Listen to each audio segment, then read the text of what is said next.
When you think about the biggest health threats on the planet, what comes to mind?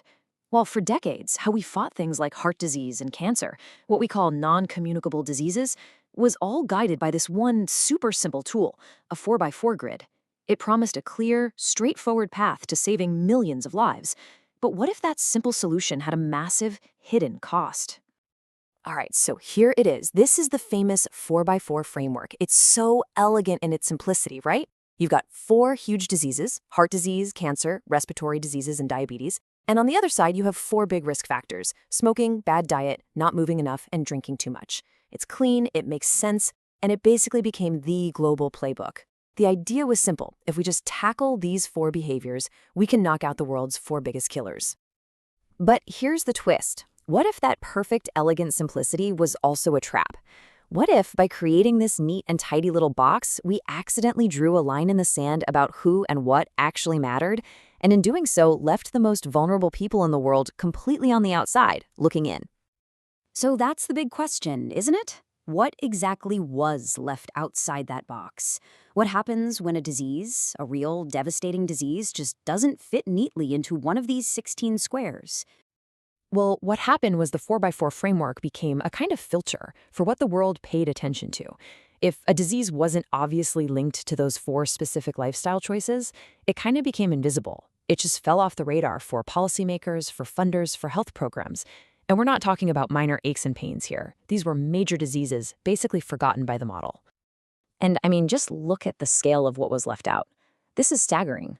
We're talking about all mental illnesses and neurological conditions: sickle cell disease, musculoskeletal conditions, and, as we're about to see, things like rheumatic heart disease and a type of diabetes linked to malnutrition, conditions that overwhelmingly hit the world's poorest people the hardest. An absolutely enormous amount of human suffering was just not on the agenda. So how did this happen?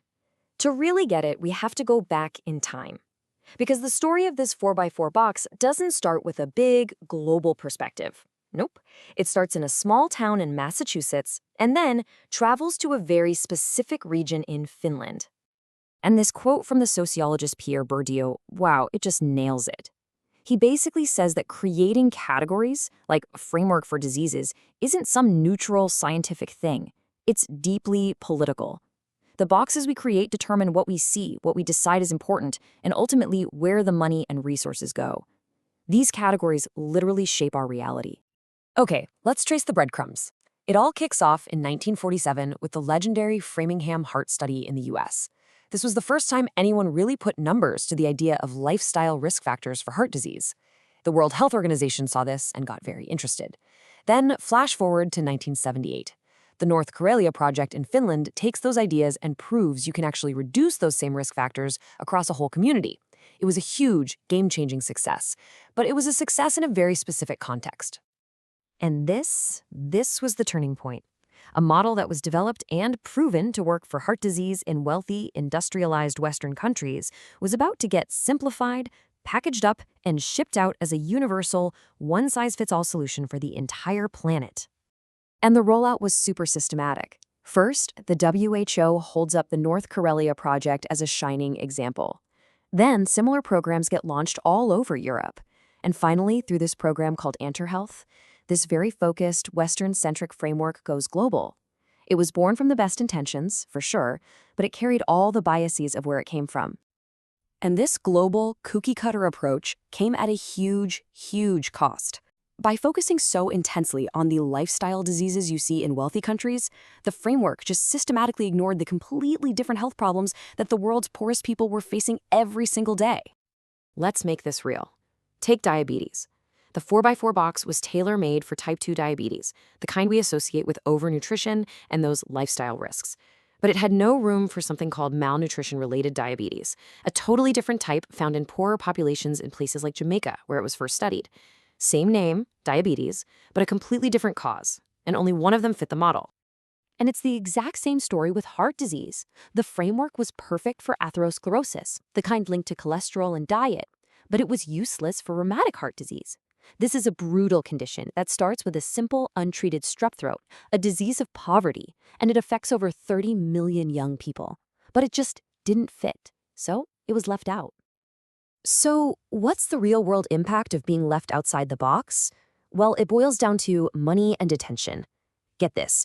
For the last 15 years, even though these non-communicable diseases cause over 70% of all deaths around the world, they have received just 1 to 2% of all global health aid. 1 to 2%. And this bar chart just lays the reality bare. It's shocking. Back in 2010, for every year of healthy life that was lost to one of these non-communicable diseases, the world invested a pathetic 78 cents. For HIV, TB, and malaria, it was almost $24.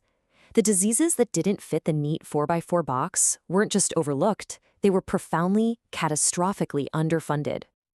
Now, the good news is, the story doesn't just end there in that bleak place. In the last few years, the global health community has really started to wake up and see the huge limitations of this rigid grid. A movement to rethink the whole framework has begun.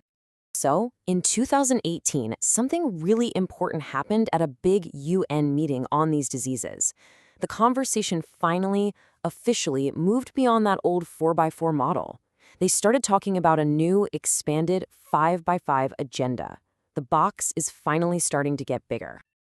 So what's new in this 5x5 world? Well, two huge things.